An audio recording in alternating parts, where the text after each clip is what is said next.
La Iglesia Cristiana Embajadores del Rey te invita a nuestras reuniones los días viernes 5:30 de la mañana, Alborada, los domingos 8 de la mañana, servicios para toda la familia.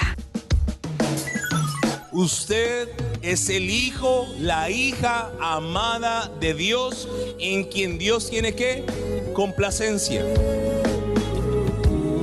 Ven con todos los tuyos. Carrera Tercera con calle 16, enseguida del Colegio Bautista, barrio San Nicolás.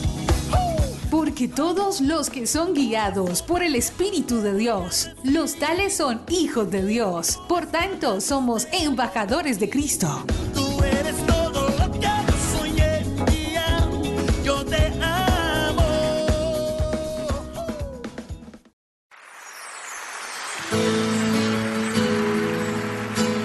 La Iglesia Cristiana Embajadores del Rey presenta un mensaje inspirado en la palabra del Señor que saciará tu ser.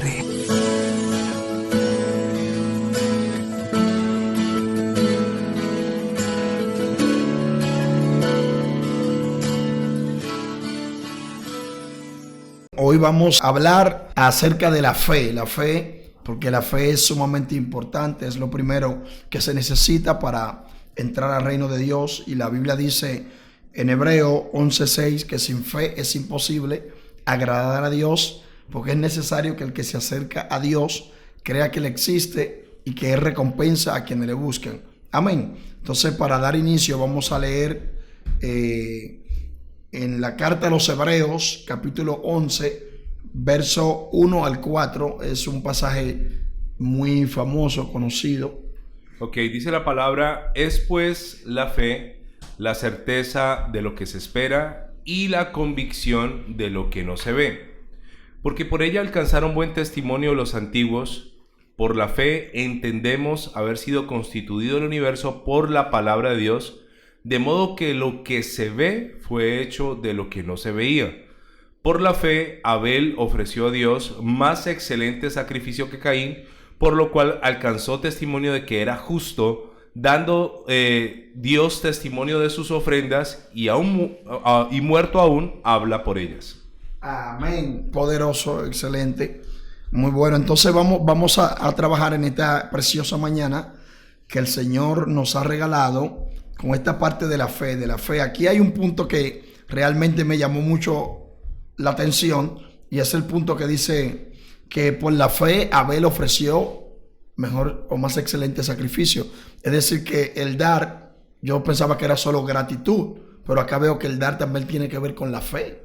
Está interesante esa parte. Dice que nosotros por la fe sabemos que lo que se ve fue hecho de lo que no se veía. Es decir, que las cosas visibles en el mundo espiritual son aún más reales que la misma física que vemos. Es algo interesante. Luego dice Romanos 10:17, así que la fe es por el oír y el oír por la palabra de Dios. Eso tiene varias connotaciones, es decir, que podemos decir que aún el oído se nos dio para que escucháramos y tuviéramos fe. Interesante. Entonces, ese es uno de los motivos por los cuales estamos acá en esta mañana trayendo la palabra de Dios, para que las personas puedan escuchar, y por el escuchar viene la fe. Mientras más uno escucha de Dios, la fe más se aumenta.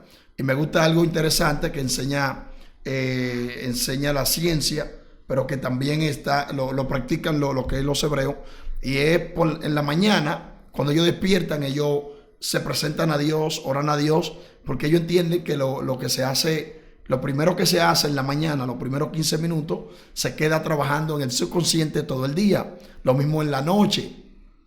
Y que lo que uno escucha mucho tiende a creerlo. Por eso hay un dicho que dice que no es real, pero la gente dice, tanto se dice una vez, vuelve verdad. La mentira siempre será mentira y la verdad siempre será verdad. Ahora, se dice tanto que la persona llega a creerlo, no que se vuelva una verdad, sino que la persona llega a creerlo. Entonces, por eso es la importancia del escuchar.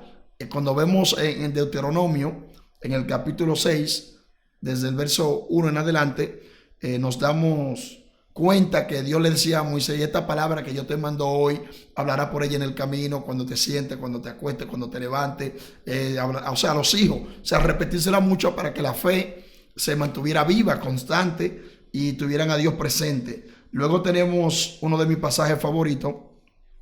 Ayer me preguntaban, uno de mis versos favoritos, no pasaje, y es Romanos 15:4, donde dice: porque las cosas que se escribieron antes para nuestra enseñanza se escribieron a fin de que por la paciencia y la consolación de las escrituras tengamos esperanza. Entonces es interesante que lo que se escribió es para nuestra ayuda. Solo se escriben las partes necesarias e importantes para la salvación y para aumentar la fe. De cada cosa que nos acontece en el diario vivir hay un ejemplo bíblico, pastor. Hay un ejemplo para que uno tenga una esperanza, un ejemplo que así como David, Job, Abraham salieron de circunstancias, también nosotros podemos salir. O sea, eso es para ayudarnos, aumentarnos la fe, aunque sabemos que la parte de las escrituras, desde Génesis hasta el Apocalipsis, se trata de Jesús. ¿Por qué? Porque Él era la promesa, es la señal y es la garantía que tenemos de la salvación y del Mesías, de la venida del Mesías. Por eso solamente se le da, o no solamente, pero mayormente se le da importancia siempre a todo lo relacionado con Jesús, con la tribu de Judá, con los reyes, porque de ahí viene el Mesías. En este pasaje que acabas de leer de Romanos capítulo 15, versículo 4, nos da claridad de que realmente la escritura es para nuestra enseñanza. Amén, sí. Y cuando nosotros leemos y meditamos en la palabra, obviamente nuestra fe se fortalece. Amén. Muchas personas creen que no tienen fe, pero Dios a todos nos dio una medida de fe, y yo creo que eso está en la escritura y mucha gente lo conoce y lo sabe, pero no lo cree, pastor. ¿Por qué nos cuesta tanto creer que tenemos fe? Se nos cuesta mucho por el sentido que nosotros trabajamos con los sentidos sensoriales, y en eso llega que nos acostumbramos a creer lo que vemos. Pero es interesante que la enseñanza hebrea y la ciencia, me gusta que ahí van de la mano también, nos enseña que aún lo que uno ve no es real. ¿Por qué? Porque nosotros vemos que el cielo es azul y el cielo no tiene color. Vemos el agua del mar azul y a veces negra, a veces verde. Entonces, nosotros vemos eso, pero no es así. Es una percepción de los ojos, ajá, de la vista, acorde a la posición del sol, las luces, los horarios y todo eso, porque sabemos que el agua no tiene color, ni el aire tampoco. Entonces vemos esos colores en el aire, o sea, lo que es la expansión, y también lo vemos en el agua. Entonces hay algo que se llama los tres tipos de conocimiento, pero no voy a entrar ahí, pero sí habla de eso, del conocimiento, ¿verdad? Que es el conocimiento innato, el que se aprende, el conocimiento lógico, pero no vamos a entrar ahí. Pero eso es interesante, que tiene que ver con eso de la fe. Pero mire acá, sigue diciendo entonces, primera carta a los Corintios, porque la gente dice primera de Corintios, no se dice primera de, porque Corintios no escribió ningún libro ni carta, es primera a los Corintios. Ahora de Pedro y de Juan sí, porque ellos escribieron, pero la mayoría son primera de Pablo a los Corintios. Pero la gente dice, pero ¿qué vamos a hacer?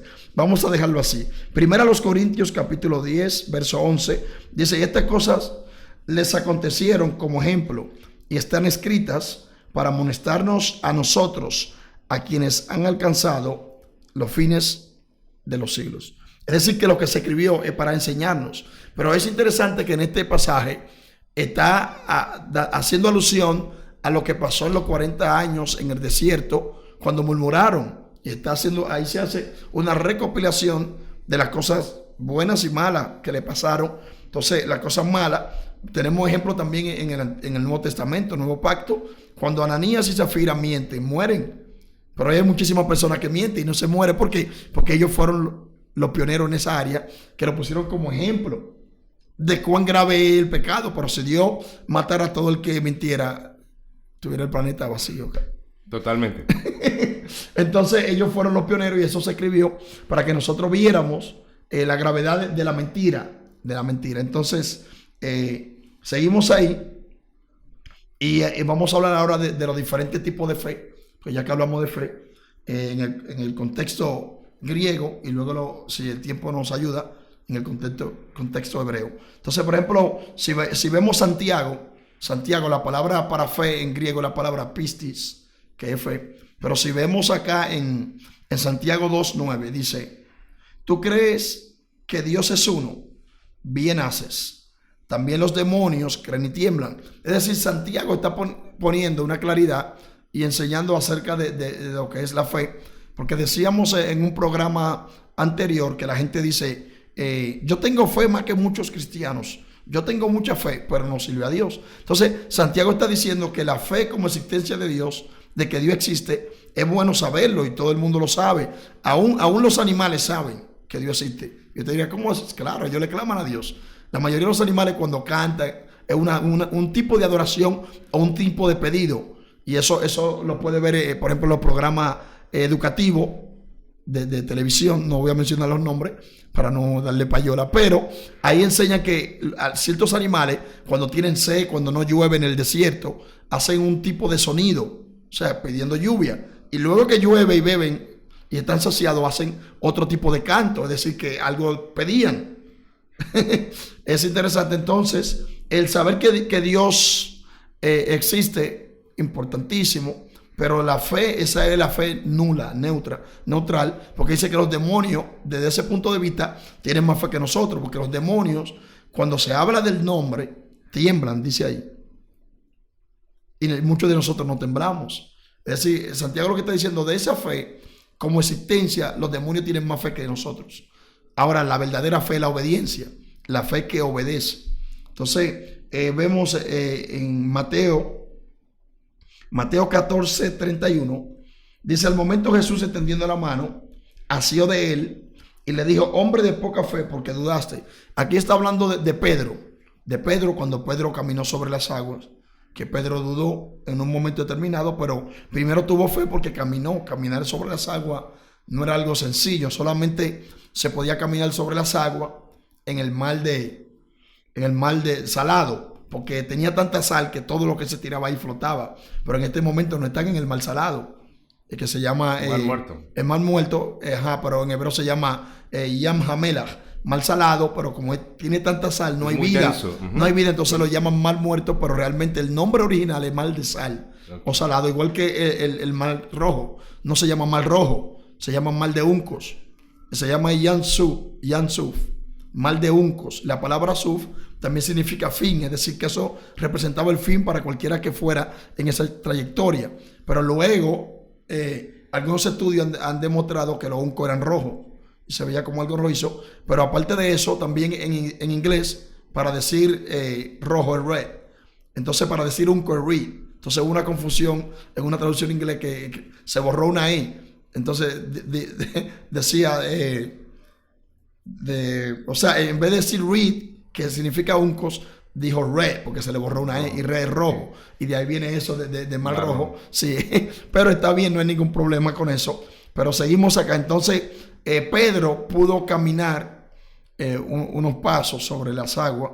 Entonces, Jesús, cuando él se hunde, le llama hombre de poca fe. Entonces, la palabra poca fe se usa allí en griego, oligopistis, o sea que tenía una fe muy escasa, pequeña, y eso se le llama poca fe. Entonces hay personas que tienen fe y hay personas que tienen poca fe. Entonces, si seguimos leyendo en Mateo 9:22, dice: pero Jesús, volviéndose y mirándola, dijo: ten ánimo, hija, tu fe te ha salvado. Y la mujer fue salva desde aquella hora.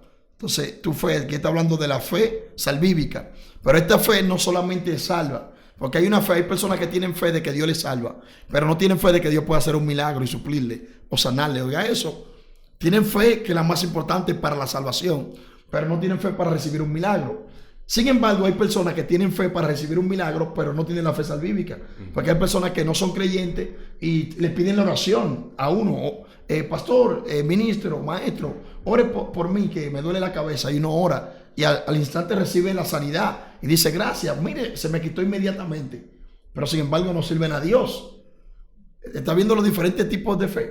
Interesante, ¿verdad? Entonces, seguimos mirando y vemos que Jesús le dice: tu fe te ha salvado. Pero hay otra opción que dice: tu fe te ha hecho libre, tu fe te ha sanado. Entonces, ¿qué sucede? Que la salvación, la palabra Yeshua como sustantivo, de donde viene el nombre Yeshua, significa salvación. Entonces, la salvación es un complemento que tiene 14 ingredientes.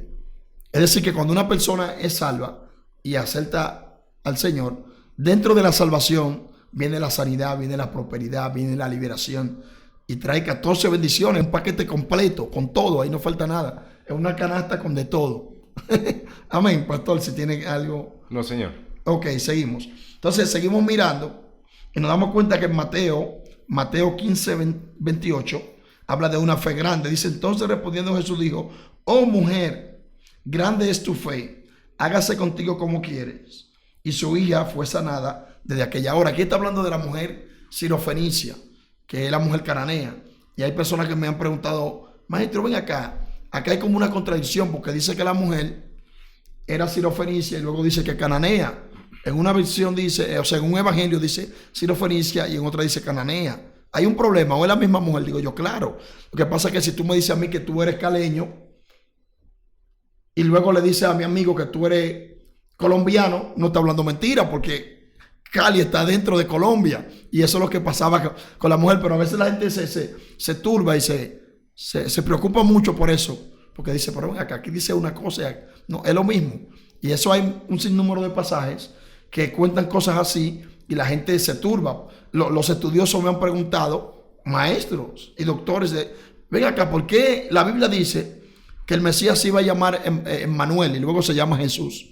Entonces yo le digo, lo que pasa es que en el concepto hebreo es lo mismo. Immanuel significa Immanu, con nosotros, y Él es Dios, con nosotros Dios. Entonces Yeshua es salvación. Entonces en el pensamiento judío, cuando Dios está contigo hay salvación, y si Dios no está contigo no hay salvación. O sea que para ellos viene siendo lo mismo. Salvación y Dios con nosotros es lo mismo. Porque si Dios está con nosotros hay salvación, si Dios no está con nosotros no hay salvación. Entonces de la única forma que hay salvación es si Dios está con nosotros. Son sinónimos. Son sinónimos para ellos, exactamente. Entonces por eso no hay problema. No hay problema con eso. Seguimos. Entonces a esta mujer se le dice, grande es tu fe, y nosotros conocemos la historia de esta mujer que fue a reclamar. Voy a hacer un énfasis ahí con esta mujer porque me gusta mucho la historia. Esta mujer se tomó promesas, estaba reclamando cosas que no le pertenecían. O sea, ella como gentil estaba reclamando las promesas mesiánicas.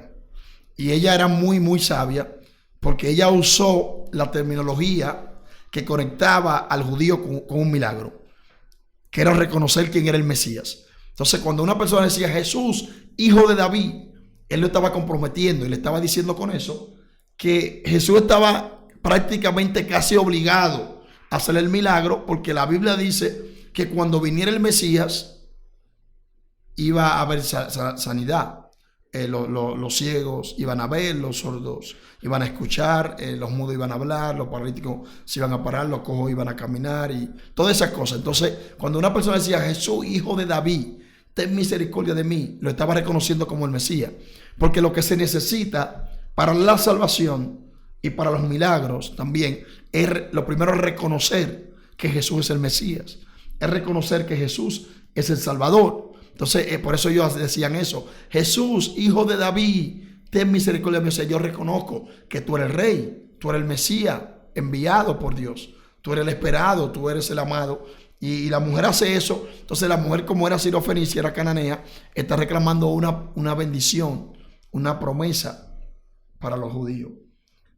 Pastor, bueno, ahí hablando de este tema, bueno, vemos que los judíos tenían como en poco a las otras naciones, ¿no? Y nos encontramos con este tema de que ella sabía que para un judío ellos eran, y de hecho había una similitud con los perros. Sí, claro. Entonces ella sabía tal vez que iba a encontrar un rechazo de parte del Señor, iba a encontrar un no rotundo de parte del Señor, pero también iba a encontrar una humillación de parte del Señor, posiblemente por ser judío. Sí. ¿Por qué los judíos eran tan duros con las otras naciones y por qué se referían a las otras naciones como con menosprecio, pastor? Bueno, ese término, por ejemplo, cuando Jesús dice, no, escuchen eso, es fuerte, pero era en un momento determinado. Él dice, no deis lo santo a los perros. Jesús lo que estaba diciendo, no le enseñen Torah a los gentiles. La Torah, no, háblenle solo salvación y ya. Y luego dice, ni le echéis las perlas delante de los cerdos. ¿Quién eran los cerdos? Los samaritanos. Porque hasta el día de hoy a los judíos que fueron forzados, se llaman anusim, significa forzado, a convertirse al catolicismo en el tiempo de la Inquisición, en el año 1400 y algo, finalizando en el 1492, ellos lo llaman el día de hoy, lo llaman marranos, se llaman los marranos, o anusim, que son forzados, y era por la mezcla. Entonces, el término de ellos llamar perro a los gentiles es porque el judío, hay palabras que no se traducen, pero nosotros vamos a buscar la forma de traducirla, porque hay palabras que son netas de un idioma y no existen en otro lenguaje. Por ejemplo, los judíos dicen que el gentil no tiene nechamá. La nechamá viene siendo lo que nosotros llamamos el Espíritu Santo cuando una persona se convierte, porque hay otro de Espíritu Santo, ese se llama nechamá. El Espíritu Santo en sí se llama Ruach HaKodesh o Ruach HaKadosh. Hay dos palabras, pero cuando se habla de la nechamá es algo más allá. Entonces ellos dicen que como los gentiles no tienen nechamá, son inmorales, no le importa mentir, robar. Entonces, como no le importa nada de eso, lo consideraban como animal. Pero ahora bien, el perro no es el animal más despreciable, es el más amado. O sea que aunque le estaba llamando perro, le estaba dando un nivel elevado, porque los perros cohabitan con la persona, se usaban para pastorear, aprendían cosas. O sea, para nosotros la palabra perro es muy fuerte, pero para ellos, aunque llamaban perro, le estaban dando un sentido también de prioridad y de amor, respeto comparado con los otros animales. Sí. De todas maneras, animales. Sí, un animal, pero un animal más domesticado. El caso es que entonces era por eso, porque ellos dicen que no le importa mentir, no le importa fornicar, nada de eso. Entonces, ¿todavía eso se ve en los judíos ortodoxos, pastor? Que vean a las otras naciones así. Los ortodoxos no, pero los ultraortodoxos sí. Okay. Lo ven por debajo. Pero los ortodoxos no, los ortodoxos comparten con uno. Inclusive no hay nada más agradable, servicial, amable que un judío común, o sea, ortodoxo, no ultraortodoxo. ¿Por qué? Porque el judío es él entiende, el judío tiene unos pensamientos muy elevados, porque ellos siempre se van a lo más profundo del texto y la enseñanza. Por eso muchas personas pensaron que para alguien adulterar tenía que vivir literalmente con una mujer, y Jesús dice, no, si tú la deseas, ya adulteraste con ella. Ve los principios. Entonces, el judío entiende que si él te ofende o te humilla y te hace pasar una vergüenza en público, es igual que si te hubiese matado. Literalmente, si te dio con una bala o un machete, un cuchillo, mira qué elevado, entonces él no te va a ofender. Entonces, ese tipo de judío no aplica eso del rechazo, él te ama. Los judíos son la persona más democrática del mundo, más democrática. Un judío permite que usted le ponga una iglesia o hasta una mezquita al lado de una sinagoga. ¿Está viendo? Por ejemplo, un árabe no permite que se hable de otro Dios o otra creencia en Arabia. Te pone una bomba. El judío no, el judío le da lo mismo, porque el judío dice no, que sea Hashem que le convenza. ¿Está viendo? O sea, desde ese punto de vista, lo que pasa es que nosotros tenemos un concepto de los judíos partiendo de un grupo de fariseos del tiempo de Jesús, porque había un grupo de fariseos, pero eran 7 tipos de fariseos que había en el tiempo de Jesús, que creían algo totalmente diferente. Entonces había un grupo que se llama Bet Shammai, la escuela de Shammai, que eran hipócritas. Entonces, por eso nosotros queremos encajar y juzgar a todos los judíos, y no, partiendo de ahí nosotros pensamos que los judíos son hipócritas. No, que son malos. ¿Y cuáles eran las escuelas de los fariseos? Bueno, estaban 2 casas principales, y luego a partir de esas 2 casas salían las diferentes escuelas. Yo doy un seminario, imparto un seminario que se llama Conociendo las diferentes escuelas, grupos y líneas de pensamiento del tiempo de Jesús. Entonces, en este caso, salía la casa de Shammai y la casa de Hillel, se llamaba Bet Shammai y Bet Hillel. Entonces, uno era muy radical y otro era muy liberal. Por eso, inclusive, la parte que le preguntan a Jesús, maestro, ¿es lícito dar carta de divorcio a la mujer por cualquier cosa? Era porque la escuela de Hillel era tan liberal que decía que un hombre podía dejar a la mujer hasta si le cocinaba salado o desabrido, si no le lavaba bien la ropa. Hasta por eso la podía dejar. Oiga que, ¿por qué? Porque hay una palabra, los judíos usan lo que se llama la Geserá Shabbat, que cuando hay un pasaje difícil de interpretar, ellos buscan otro similar, o buscan la misma palabra en otro pasaje, a ver cómo se aplicó ahí. hacen una analogía. Pero entonces, como la palabra que aparece ahí en Deuteronomio 24:1 en adelante, nada más aparece ahí. Esa palabra no vuelve a aparecer en la Biblia. Entonces ellos ya era por intuición lo que ellos creyeran. Porque no hay otra, no aparece la palabra para decir, vea, ¿qué significa esto?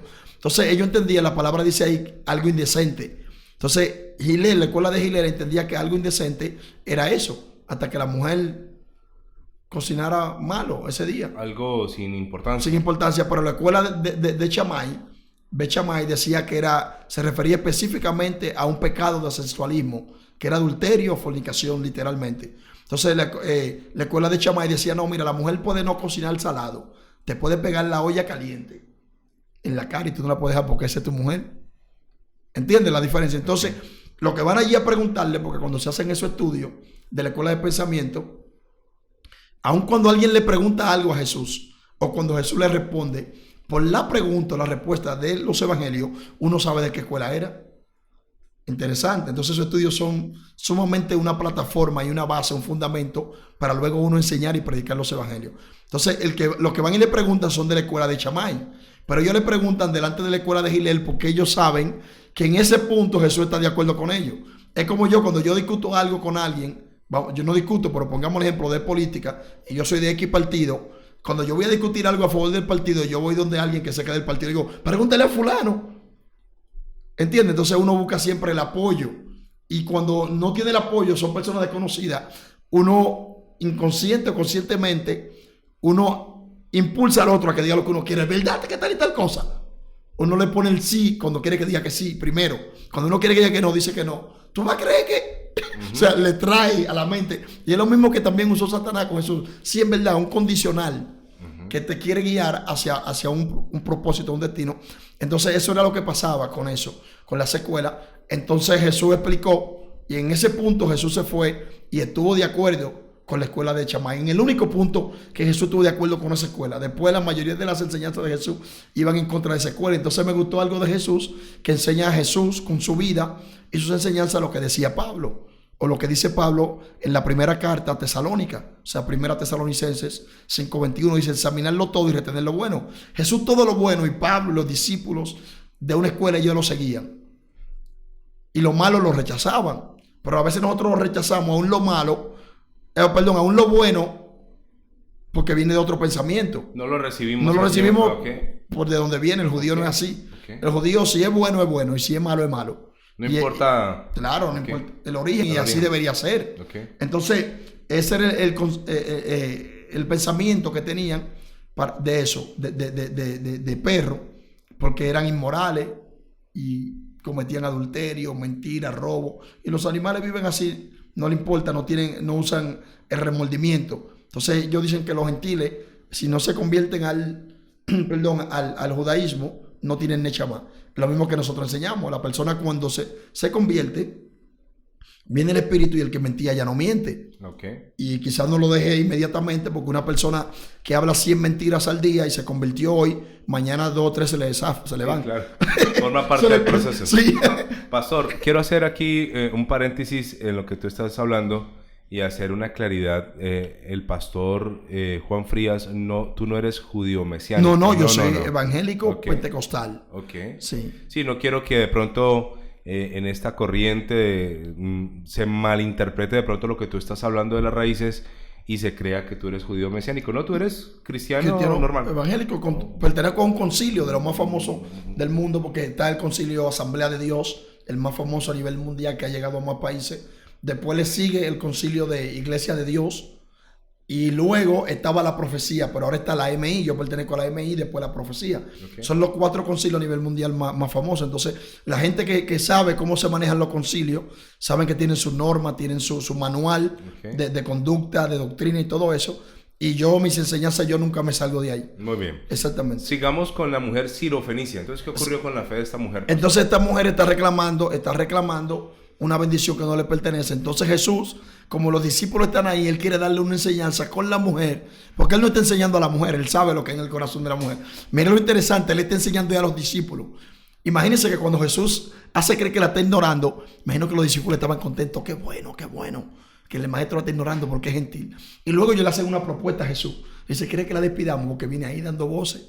¿Está viendo? Pero es porque la mujer es gentil. Y ellos no querían contacto. Pero ¿por qué el judío no quería un contacto con el gentil? No era por un rechazo rotundo, sino es porque cuando tú te haces amigo de alguien y comparten, la verdadera amistad es la mesa.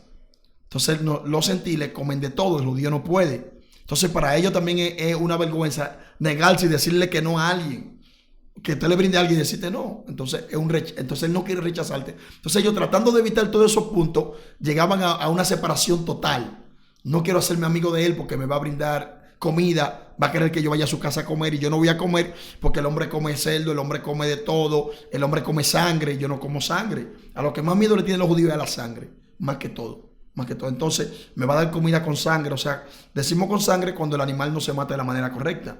Entonces el judío, para evitar eso, que tú le vayas a dar comida, él prefiere no ser muy amigo tuyo, que tú llegues al nivel de invitarle a comer o brindarle algo de comer. Y eso es lo que él está evitando en realidad, la comida. Precisamente anoche, mientras comíamos, Sí. estuvimos hablando de cómo es el sacrificio de un animal, pastor, correctamente. Para no salirnos mucho del tema, pero Sí.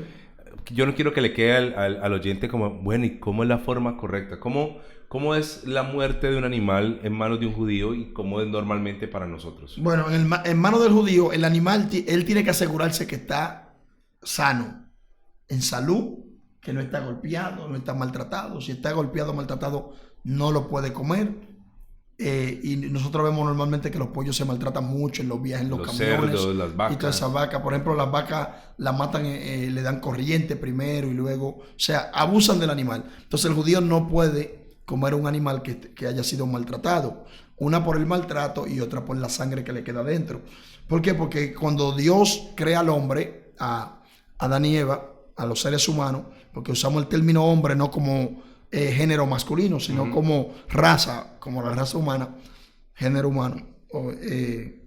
Y entonces cuando Dios crea al hombre, Adán, Dios le da solamente plantas para comer. O sea, el hombre es la palabra vegetariano. Si el hombre no come carne, o sea, Dios no le había dado el permiso, porque luego vemos a Abel pastoreando ovejas, pero tampoco eso quiere decir que él comía ovejas, porque podía ser que él pastoreara la oveja para sacrificarla a Dios, para tomar la leche y la lana para hacer vestimenta. Nunca especifica que ellos comían, pero luego, después del diluvio, que se le da al hombre el derecho y la potestad de que el hombre coma carne. ¿Por qué? Porque el diluvio acaba con la vegetación. Por eso es que Dios le dice a Noé que meta al arca 7 de los limpios y 2 de los normales. 7 parejas de los limpios, era para sacrificarle a Dios y también para que él pudiera comer en lo que crece otra vez la vegetación. Okay. Entonces, cuando en Génesis 9:5 es que se le da por primera vez al hombre, o se le permite, o se le da la orden de que puede comer carne. Entonces ahí Dios le dice que la sangre tenía que ser, el animal debía ser faenado.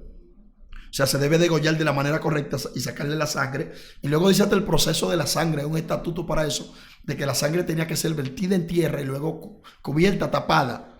Inclusive si el judío mata el animal y viene un perro y lame la sangre, ya no sirve. Ya no sirve, porque la sangre es la vida. Sí. Y la vida pertenece a Dios, y por eso es que ellos se cuidan. Entonces ellos entienden que el comer sangre, algo con sangre, aparte de que hay un mandamiento que no coma sangre, es una rebeldía en contra de Dios. Por eso los satanistas, que están a un nivel muy elevado, beben sangre. Entonces el beber la sangre es rebelarse totalmente en contra de Dios. Entonces eso, la maldad de él crece. Entonces cuando la maldad de él crece en su mundo espiritual negativo y malvado, él se eleva. Por eso es que ellos buscan y comen gente. Esas cosas que ellos hacen son cosas que le engruesan el corazón. Entonces el corazón se le pone impío. Entonces mientras más impío el brujo, más dimensiones se eleva en su mundo. Oiga eso. Mientras más cosas, y por eso es que ellos comen carne de gente, en los cementerios la buscan y beben sangre. Es para rebelarse totalmente en contra de Dios y meterse en una profundidad, pero muy profundo, a nivel de oscuridad. Entonces eso le da poder en su reino. Entonces por eso, porque la sangre pertenece a Dios y la vida. De hecho, cuando un judío se encontraba un animal muerto, aunque no lo hubiera cazado, no lo comía, ¿no? No lo comía. Lo pasaba de largo. Ni siquiera una fiera que lo matara. Ok. Ahora, cuando un judío sacrifica un animal, hay gente, ¿cómo se llama el que sabe sacrificar animales? Eso se llama el chojet. Chojet. Chojet. esa persona, anoche nos explicabas que es tan digna la muerte del animal Sí. que el animal no sufre. No, el animal, cuando eso es hermoso. Cuando un judío mata un animal, el animal no llora, no patalea. El animal como que se le duermen los brazos. Porque aparte él se asegura de que el cuchillo no tenga mella, no tenga borde doblado o algo. O ni falta de filo ni Ni nada. falta de filo, es la Ok. palabra correcta. Falta de filo. Entonces, él hace una oración también. Él ora con el animal. Él lo agarra, abraza a su animal y hace una oración. Entonces, la práctica de degollar el animal se llama chejitá. Por eso se llama un chojet. Y él le hace una chejitá y él está faenando el animal de la manera correcta. Entonces, cuando alguien lo mata, por eso él no se lo come. Porque quizá lo maltrató o le dejó sangre dentro. Todo lo opuesto a como vemos sacrificar los animales acá, que los animales gritan y Sí. es una cosa espantosa presenciar Sí. la muerte de un animal, ¿no? Sí, sí. Entonces, la muerte del animal, de la parte judía, el animal tranquilo, Es hermoso. hermoso. Entonces, volviendo al tema, entonces la mujer estaba reclamando, Jesús hace creer que sigue. Entonces Jesús le dice, tú estás reclamando una bendición y un pan que No yo te vine a traer pertenece. solamente a los judíos. Eso es lo que le dice, no es digno tomar el pan de los hijos y darlo a los padres. A mí me llama la atención que una vez, yo duré 2 años viviendo en un campo, donde un tío mío que era pastor, y un día yo le estaba comiendo pan, literalmente, pan de harina, de trigo. Y había un perro, yo le eché un pedazo del pan al perro. Y mi primo me reprendió y me dijo, no, eso no se hace. Yo era un niño, yo tenía entre 7 y 9 años, y me dijo que eso no se hacía porque no se le echaba el pan a los perros. Porque él leyó eso en la Biblia, pero no acordaba dónde. Y a partir de ahí yo no quería nunca darle pan, ni nada que tuviera harina a un perro, porque eso me lo dijo mi primo. Era una mala interpretación. Y era de la una mala escritura. interpretación, él no sabía porque él había leído ese pasaje. Y después cuando yo estudio digo, oh, pero de esto era que me habló el primo cuando yo era niño. El caso es que Jesús lo que le está diciendo que los milagros que él trajo y la salvación es específicamente y exclusiva para Israel, los hijos de Israel. Entonces la mujer con eso él la reprende, la humilla prácticamente, pero le está dando una enseñanza a los discípulos, ni siquiera a la mujer, a los discípulos. Entonces él le dice, no está bien tomar el pan de los hijos y echarlo a los perros. También escuché un predicador que dijo que esa mujer, el hijo estaba endemoniado porque ella le echaba pan a los perros, literalmente. O sea, porque dice, no está bien tomar el pan de los hijos. Diga que quería el perro más que el hijo. Como vienen muchas interpretaciones raras. El caso es que él lo que está diciendo, los milagros que yo traigo, las bendiciones, son exclusivamente para los judíos. Y la mujer no es judía, es gentil. Entonces la mujer se humilla. Y Jesús usó la palabra que usan los judíos con los gentiles. Perro, no está bien tomar el pan de los hijos y darlo a los perrillos. Pero es interesante que la palabra que Jesús usa ahí para perro, hay 2 palabras para perro. Usa la palabra para un perro doméstico, un perro de esos chihuahuas, de esos perros peluchitos que tienen en la casa muy bonitos, bañaditos, que a veces lo tratan mejor que uno, lo llevan al médico más que a uno. Uno si no le duele algo, uno no va. Y este perro lo llevan aunque no tenga nada. El caso es que Jesús la comparó con un perrito de eso. Y la mujer dice, aún los perros, allá le llaman viralata, los perros rialengos, que no tienen dueño, que andan comiendo en los basureros y en los zafacones, aún esos perros comen de la migaja que cae de la mesa del Señor. Entonces la mujer se humilló más. Y era un acto de enseñanza y de lo que es la persistencia, de lo que es el amor y que las bendiciones de Dios, que en un momento los judíos pensaron que era solo para los judíos, no fue, porque en Dios, el plan de redención de Dios no es con los judíos, es con el mundo, porque Abraham no era judío. Y la promesa se le da a Abraham, en tu simiente serán medidas toda la familia de la tierra. Y Abraham no fue judío. El primer judío fue un nieto, un bisnieto de Abraham. ¿Está viendo? Entonces, la salvación siempre estuvo en el mundo, pero luego los judíos quisieron hacer la salvación exclusiva.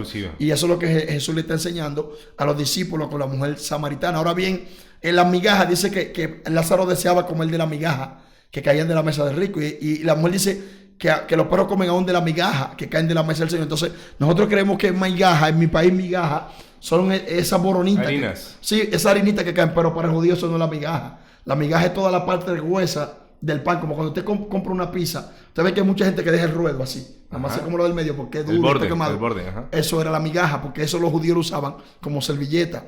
Los judíos usaban un pedazo del mismo pan como servilleta, se limpiaban la mano y se limpiaban la salsa, porque ellos hacían una salsa o un aceite, y se limpiaban el aceite y la salsa con eso y luego lo botaban.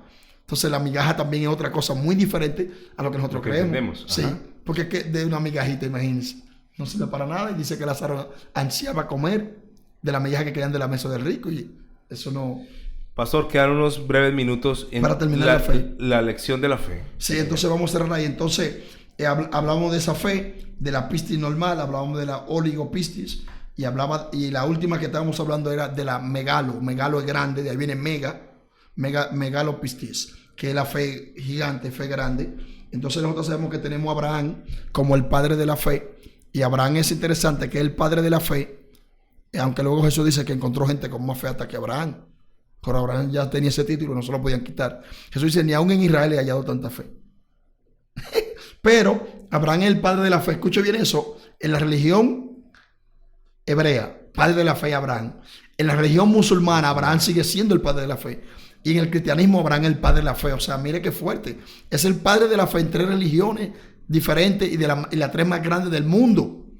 Aparte, claro, del budismo, que entra entre las 4 más grandes del mundo. Pero, entonces luego, el concepto de fe en hebreo, para cerrar los minutos que quedan, es que la fe viene de la palabra fe, la palabra emuná. Emuná significa mantenerse firme en aquello que se ha creído o en la promesa que se le ha dado. Entonces, de ahí tenemos la raíz amán. Amán es el paal, que es la raíz del verbo. Pero luego, cuando una persona dice amén, se traduce así sea. Pero la palabra amén es algo muy fuerte, tiene mucho peso. Porque la palabra amén en hebreo lo que significa es que yo creo en eso de tal forma y tal modo que me atrevo a dar la vida y muero por eso. Wow. Entonces, cuando usted dice en la iglesia, ¿quiénes vienen al servicio mañana? ¡Amén! Y no vienen. Wow. Le está restando la importancia y no sabe lo que es amén. Si usted dijo amén, usted va a dar hasta la vida, si es posible, para cumplir y que eso se cumpla lo que usted dijo. Eso es el verdadero amén, que significa me mantengo firme y creyendo hasta el punto de la muerte por aquello que se me ha prometido o en lo cual yo he confiado. Pero se hace una traducción genérica, así sea. No, que yo creo, estoy totalmente convencido, firme en eso, es firmeza. Entonces luego tenemos la fe que dijimos en hebreo, que es una acción, no solamente un creer. Entonces tenemos la emuná ketoná, que es la fe pequeña, que viene siendo la de Pedro. Luego tenemos la emuná gedolá, que es la fe grande. Y tenemos luego la última, que se llama emuná shelema. Esa es la fe sin límite. Con esa fe se reciben los milagros, las promesas, se recibe la salvación, la salida, se recibe todo. Se llama emuná shelema, lo llamamos Dios. Fe completa, una fe que te puede... Con esa fe no hay límites. Cambiar todo. Todo se consigue. Bueno, esta historia continuará. Hoy puedo danzar con libertad. La Iglesia Cristiana Embajadores del Rey te invita a nuestras reuniones los días viernes 5:30 de la mañana, Alborada, los domingos 8 de la mañana, servicios para toda la familia. Usted es el hijo, la hija amada de Dios, en quien Dios tiene ¿qué? Complacencia. Ven con todos los tuyos. Carrera Tercera con calle 16, enseguida del Colegio Bautista, barrio San Nicolás. Porque todos los que son guiados por el Espíritu de Dios, los tales son hijos de Dios. Por tanto, somos embajadores de Cristo. Tú eres todo lo que yo soñé y yo te amo.